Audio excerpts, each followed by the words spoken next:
नमस्कार, आपके साथ में हूं रेशम खान। स्वागत है आप सभी का N27 न्यूज में। 13 दिसंबर 2001 पुरानी संसद पर हुए आतंकी हमले की खौफनाक याद आज भी हर किसी के जहन में जिंदा है। और इस दिन 5 आतंकियों ने संसद पर हमला किया था, जिसमें दिल्ली पुलिस के 5 जवानों सहित 9 लोगों की मौत हो गई थी। वहीं इस आतंकी वारदात के 22 साल बाद एक बार फिर संसद की सुरक्षा में एक बड़ी चूक सामने आई है। बुधवार को लोकसभा में कार्यवाही के दौरान 2 लोग दर्शक दीर्घा के नीचे कूद गए और इसी दौरान संसद भवन में अफरा तफरी मच गई। वहीं लोकसभा स्पीकर ने इस मामले के जांच के आदेश दिए हैं, लेकिन सबसे बड़ा सवाल यही है कि खुफिया एजेंसियों और पुलिस के पास इनपुट होने के बावजूद ये घटना कैसे हो गई।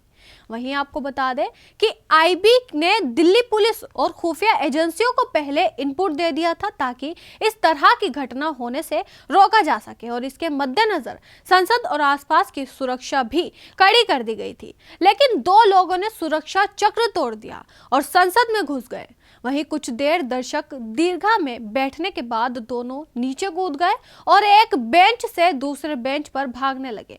वहीं इसी दौरान एक शख्स ने अपने जूते से निकालकर पीले रंग की गैस स्प्रे कर दी और ऐसे ही घटना संसद के बाहर भी हुई। वहीं संसद में मौजूद सांसदों ने दोनों युवकों को पकड़ लिया और उन्हें जमकर पीटने के बाद सुरक्षा कर्मियों के हवाले कर दिया। वहीं दिल्ली पुलिस चारों आरोपियों को हिरासत में लेकर संसद मार्ग पुलिस स्टेशन आई है और वहां एंटी टेरर यूनिट और खुफिया एजेंसियों के अधिकारी उनसे पूछताछ कर रहे हैं। वही शुरुआती जांच में ये बात सामने आई है और कि संसद के बाहर से पकड़े गए नीलम और अमोल के पास मोबाइल फोन नहीं था और इनके पास किसी भी तरह का पहचान पत्र और बैग तक नहीं था। वही दोनों ने किसी भी संगठन से संबंध होने से इनकार किया है और उनका दावा है कि वो लोग खुद से प्रेरित होकर संसद गए थे। वही जांच में यह भी खुलासा हुआ है कि इस साजिश में कुल 6 लोग शामिल थे और 2 लोगों ने अंदर हंगामा किया तो 3 बाहर विरोध प्रदर्शन कर रहे थे और एक इस मामले में फरार है।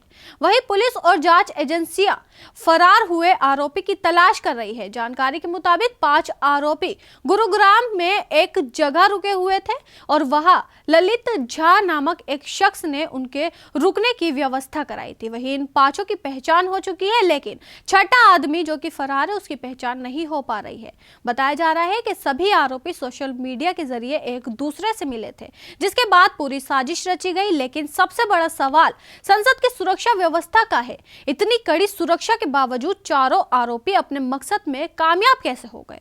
वहीं आपको बता दें कि संसद भवन की सुरक्षा तोड़ने वाले दोनों आरोपी युवकों के नाम सागर और मनोरंजन है और इनके साथ नीलम और अमोल शिंदे ने संसद के बाहर विरोध प्रदर्शन किया था। वही बताया जा रहा है कि सागर शर्मा मैसूर से बीजेपी संसद प्रताप सिम्हा के अतिथि के रूप में दर्शक दीर्घा में आया था। वहीं उनका परिवार लखनऊ के आलमबाग में किराए के घर में रहता है और घटना की सूचना मिलते ही पुलिस की एक टीम पूछताछ के लिए उनके घर भी पहुंचाई गई। वही सागर की मां का कहना है कि उनका बेटा धरना प्रदर्शन करने की बात कहकर गया था।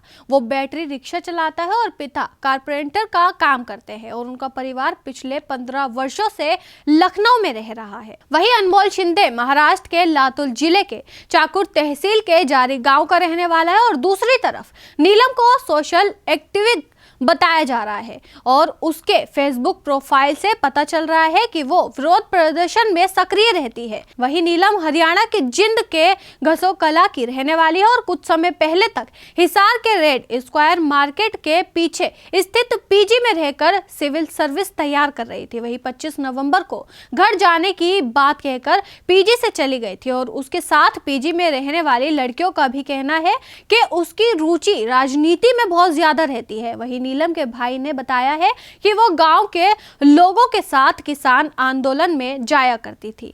वहीं एक अन्य आरोपी मनोरंजन के पिता देवराजे गौड़ा का कहना है कि यदि उनके बेटे ने ऐसा किया है तो उसे फांसी दे दी जाए और उनको कोई समस्या नहीं है। वहीं मनोरंजन के ऊपर संसद के अंदर हंगामा करने के साथ ही पीले रंग का स्प्रे करने का भी आरोप है। तो अभी के लिए इतना ही। देश दुनिया की तमाम खबरों के लिए देखते रहे N27 न्यूज।